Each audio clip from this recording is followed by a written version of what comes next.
Hi field fans and entertainment enjoyers. I'm Tim and this is the UK Festival podcast. I'm in Christchurch Meadow, Oxford with the amazing Pete the Temp.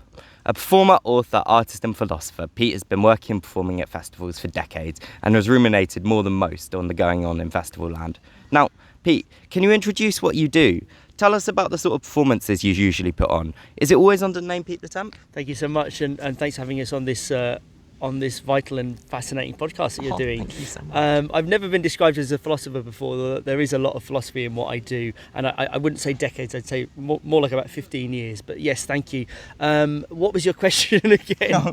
So can you introduce what you do? Tell us about the sort of art and performances you put on. So I am a comic. I do outdoor interactive musical performances. I also do I'm also a poet, spoken word artist, so I'm a wordsmith in various different forms, and a singer. So I do words in a variety, and I get people laughing and feeling stuff in a variety of different publication formats. So I have a band called Pete the Temp, the Vine Mechanics. I also have a show called Om Skanky and the Nonsense Yoga Show, and I work as a solo loop station artist and spoken word artist. That's fantastic. So, in your book Stage Invasion, you discuss the idea that spoken word is having a bit of a renaissance in the modern day. Now, it's kind of weird to think that it ever went away with how omnipresent it is now in like adverts and corporate marketing and institutional ceremony, whether it be at festivals or sports or stuff like that. Can you tell us a little about the revival? So, I mean, spoken word is something which is... we're seeing a renaissance of precisely for the same reason why we're seeing a renaissance of festivals in this country, right? We're experiencing a loneliness epidemic, a mental health epidemic. We're increasingly moving through digital environments which are desecrated, which are not nourishing our bodies and nourishing our social lives, right? So in that context, you see a fetishization of intimacy and rituals through which people can have sharing and things like that, and spoken word is one manifestation of that, and of course festivals is another one. Oh, fantastic. So how did you personally get into spoken word performance? Were there any particular artists or performers or performances that inspired you? I got into, when I was living here in Oxford, I got into spoken word by going to a hammer and tongue poetry slam that was run by Steve Larkin, who then became my mentor and colleague. And I was just blown away by spoken word. It was political. It was emotional. It was performative, and all these things that really spoke to me as a young man. So yeah. So, do you remember the first time you went on stage as like an adult? Like, how did it go? I do remember going on stage. Actually, no, I can't remember. I've no idea when that was. So but I was probably shitting myself. It all went into it's all gone into a blur as such. Yeah, I think so. That's quite amazing. Like, how long ago do you think it was? Roughly? I think I was probably a kid. I was probably at school when I first. And then you never really stopped. No, yeah, I've always been kind of quite into that showing off. I think being a massive show off. Yeah. So, where have you performed that you're particularly like proud of? I remember reading in your book that you were on stage at Glastonbury with Slamboree. How was that as an experience? Yeah, I mean that was that was one of my more rock and roll moments. I think I stage dived into an audience of 5,000 people there, and that was that's quite a cool experience to have as a poet. You know, I think very large crowds, tens of thousands of people. Sometimes I think I was emceeing a very large climate protest in London. So sometimes you get those big kind of ecstatic moments. Most of the time as a performer, I think actually it's quite mundane, and you know the audiences are much more modest than that. But yeah, and I've been very lucky over the years to perform to people all different countries around the world and have lots of different experiences and try to meet the needs of different audiences and in different ways. And it's always a fascinating kind of historical confluence whenever you get any group of people in a room, any group of psyches, and the role of the performer is to modulate consciousness and to get people to have an experience and to feel things and to think things and to take them somewhere and then take them somewhere else, and there's a huge amount of ritual and etiquette and also also kind of power involved in these rituals, and it's a kind of dance between wants and expectations and needs and taking people to places where they actually don't think that they want to go. I think. Yeah, so you write a lot in your book about having a good audience and a favourite audience. What makes a good audience and a favourite audience for you, for your performances? I think a lot of it does depend on context, because by the time the performers got on stage, there's lots of things that hopefully will be in place or have made it possible for that performer to be there, right? And anyone who's ever been on stage will know that sometimes you get on stage and the audience just aren't warmed up, they're not really loving it, maybe they're kind of dead, you're not really getting much back from them. I think audiences are cultivated over time, and we see this within a single show. You know, if you're doing the graveyard set, it's going to be a very different experience to if you are doing the final set of the night. Okay, there's going to be different expectations, there's going to be different framing of you as an artist, and the audience are going to not quite be a single living organism yet, because they're still becoming themselves early in the night, right? So many different factors leading into that, and I think also even just beyond the night itself, audiences need cultivating over time. So an audience is like a petri dish, it's a culture, and if you have a regular monthly night and the expectations of the audience is that they're going to go there and they're going to get involved because the MC is ceremoniously setting the tone, making sure everybody knows what their roles and responsibilities are as an audience, so they're already there, and they know that if you want to do the call and response, that they're going to be there with you, right? So I think much of the success of a given set is dependent on factors which are outside of that particular 20 or 30 minutes and that particular stage before you've even got there. You know, it's very interconnected in lots of different ways, and really more often than not, it's the audience that make the show a good show rather than the people on stage who are only just kind of eliciting that energy. The audience really decide how that's going to go, and there's a collective kind of hive mind in that cognition. Yeah, I can't imagine your regular performance would go over too well at a conservative club, for example. Right. Yes. So what can a festival venue do, like a stage or a small festival, do to make it a particularly good venue for spoken word to put on a good show?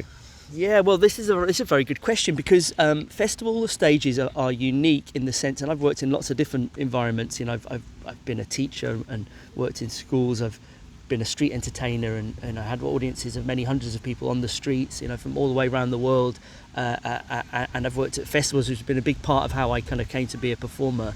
And festivals are like working on the streets, because you've got people who will, at a moment's notice, walk in or walk out. It's completely free. They've not paid to be there. They haven't bought their date there. That isn't where they're going to be that night or that afternoon.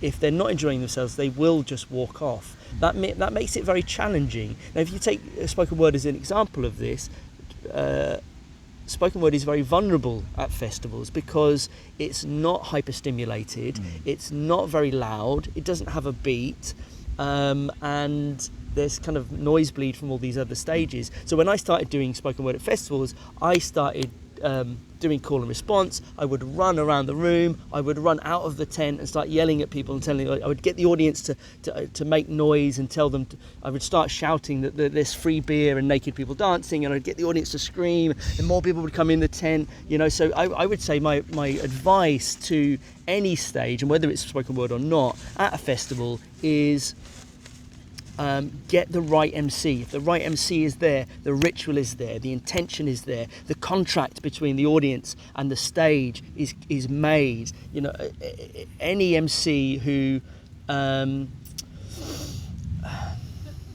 is willing to take the fire, or if there isn't a fire, to start a fire in the audience, and to get the energy moving, and to move and to get the cauldron moving. You know, get the particles colliding, and then the energy and the friction and the heat is there, and then who knows what's going to happen.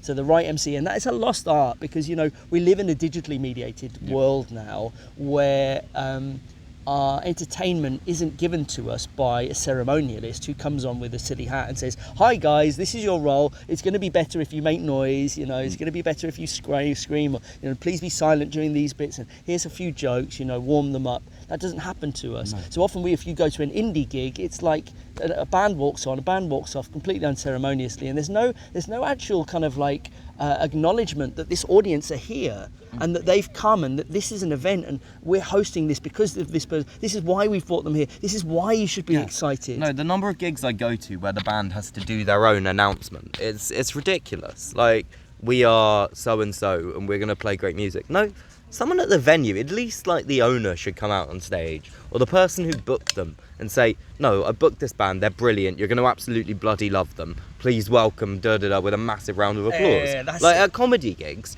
the MC always says, "Bring him in with a round of applause," always. Yes. But no, for music, it doesn't seem to happen. Right. So comedy, circus. If you go to a trapeze at a festival artist, you go to a late night cabaret, circus cabaret. You'll see a good MC. You'll see a good MC at a spoken word gig. You see a good MC at a comedy gig. Outside of those three art forms, you will. Actually, often you'll find music gigs where especially the main stages where they'll have that. At places like Maui Wowie, the smaller, more circus-aligned festivals, sure. But at something like Reading, I have never seen it. At a more commercial inclined gig, nah. And it's depleted for that. It's depleted for that because Massively. The people in the room and that particular historical occasion are not being honoured, and people there therefore don't feel part of a historical moment. Here we are. Here we are at this place in this time, people. Are you excited? Giving people the opportunity to weave themselves, to weave their voices, to weave their support into that particular thing. By the time the performer gets on stage, they don't have to do that. They don't have to warm up the audience. It's like this is something that we do, and that's the beauty of festivals. Of course, it's a DIY thing. It's something that everybody does. And even compared to the cost of one band, it's cheap because one MC, one person, one band, 5 people. Like, I mean, a lot of the time people are doing this out of the love anyway. But, like, even energy-wise, like, it takes one person the day and a bunch of time to prep. And obviously they've got to be very good and they've got to be the right person. But it's a small thing that you could do to elevate your festival so much. We need more of them, and if anybody is an MC, I think I would like to see people doing MC workshops. Ceremonialists within the art. It's a fundamental ancient practice for the fireside tradition, for the oral tradition, for just the way that humans relate to each other successfully, I think. So, in your book, you spend quite a lot of time discussing the artistic economy of festivals. Could you explain to our listeners what that actually means and talk about some of the interesting ways it manifests in reality? Yeah, there's a lot I could say about the artistic economy of festivals. Well, first of all, define artistic economy for our listeners who don't know what it means. Well, economy means, eco means home, and nomos means the law or the management of that home. So the way that we manage our home, that could be financial, but also be organisational. It's almost too big a question to answer. I would say, things that relate to that are who owns the festival. Is it owned by a big corporation? Is it grassroots owned? Is it a big festival? Is it a small festival? How do they do the bookings? Do they do the booking centrally? Do all the little stages do their own booking, which means that you've got these little microclimates and these little micro subcultures within that? Do they? How are they interfacing with commerce and big media? Or is it, are they on social media a lot? All these things kind of feed into kind of what makes a particular culture within a festival. And a particular economic environment for artists too. And a particular economic environment for artists. The chance would be a fine thing. There's money and you could talk about that as well. It might be nice to kind of talk a little bit about the history of festivals, potentially. You were saying, they've only really come about in the last, there were big festivals before, but, this mass proliferation of festivals across the UK has only really come about in the last three 3 decades. Before that, there was the free party scene and like Glastonbury and Towersey and Isle of Wight. But it's only recently that people have moved to commercialise the free party scene as such. Because it is a lot that, isn't it? Yeah, I mean, festivals, of course, are a very ancient tradition, and they're as prehistoric records, going back into tens of thousands of years, where they've seen evidence of tents next to beaches where people have come from all across Europe to be part of festivals. I mean, it's an archetypal human thing, of course, isn't it? Festivals. But then in modern times, I think you've got this explosion of festivals in the 1980s, particularly around the early 80s. From the early 80s, when this is the free festival movement, though. Well, I mean, not just free parties and illegal raves, but actually just festivals per se really exploded in the 1980s. So with the rise of Thatcherism, when you had free market economics and you had a big cultural and economic emphasis on private property, owning your own house, owning your own car, having lots of consumable goods. In tandem with this came a cultural reaction to this increased individualism and this materialism. People wanted to escape into field and live tribally for in a small autonomous, temporarily autonomous kind of zone, which is kind of what a festival is, right? Yeah. So I think there's a very interesting kind of history there, that co-evolving with this turn towards neoliberal consumer capitalism, which has now ripened into this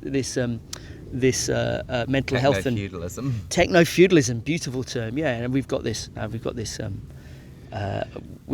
mental health epidemic and this loneliness epidemic, of course. And as soon as we started turning in that direction, festivals went and started meeting some of our most fundamental needs, to be around a fire together, to camp out and be around nature together, to spend 4 or 5 days dancing, singing, making tunes, building a stage, all of those things, very, very fundamental. I often feel very bad for the people who don't go to festivals because they don't like camping, because they miss out on this massive community spirit, and they're sort of doing it because they don't want to get muddy, they don't want to get dirty, they don't want to give up on their creature comforts. And I understand, but also I really don't. Yeah, and there's a wider thing there about nature disconnection and people being quite closed off to the comforts of their own home, which is a cultural thing beyond festivals. And it's not as even as if you're really going out into the wild in a festival field. I mean, there's Harris fencing and generators and portaloos. It's not like you're shitting like a bear in the woods. Do you know what I mean? No. So, I mean, there's a wider thing there about the way that our culture interfaces with nature more broadly. But also, I would say if people haven't been to a festival, maybe they just haven't found their festival, because every culture has their festival. That's in fact, true. I would actually say, maybe it's not a festival, maybe it's a convention or a conference, for example, if you're in academia. But if you don't have a festival, perhaps it isn't actually a culture yet. Potentially, you can't even really call it that, because you've got like Rock Oyster Festival, which is an oyster kind of like cooking festival on the Cornish coast. You've got medieval festivals where you can go and like do medieval crafts and dress up as somebody from the medieval period. I mean, it just goes on and on. There's literally got, thousands in this country. The Cheltenham Festival for gambling on horses, stuff that isn't at all in our cultural sphere. It's still a festival. It's still a culture. People still gather. So you want to do the rest of the shoot in Bristol, don't you? I think we should maybe wrap up tomorrow, because I'm going to have to be quite strict, all right. I think, because I don't want to let down these people. Well, I'm sorry I can't stay any longer. Well, it's been an absolute pleasure chatting while we can. Yes. If we can't get any more shooting in, I'm sure this will be fine. Yes, lovely. Thank you so much for your time, Pete. Nice one. Thank you for your work. Oh, thank you so much. I try and work hard on it. No.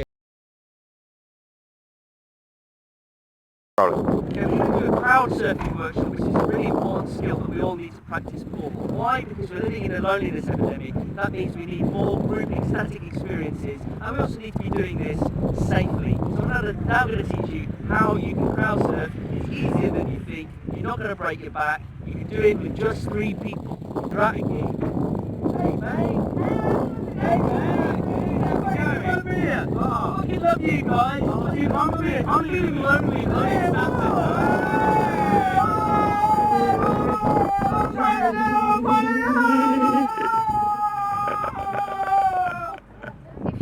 If you enjoyed crowd surfing, you might like sky gazing. So how that works is I'm going to have two strapping gentlemen side by side. I'm going to put my arms out straight, and I'm going to knock, and you are going to hold my arms like this, right? So one here, let me show you one here, like so, like this, and you're like this. Yeah. Okay, and you're going to lift me, and then a very, very enthusiastic Marcus is going to come behind me, and as we're walking, you then are going to collect my feet and swoosh them up so that I end up looking at the sky. Cool. Ready? Okay? Okay? Whilst So- we sing I Believe I Can Fly. Okay, let's go 1, 2, up on 3. One, Okay? two. 1, 2, up on 3. I believe I can fly. I believe I can touch the sky. Think about it every night and day. With my wings and fly away. I believe I can soar.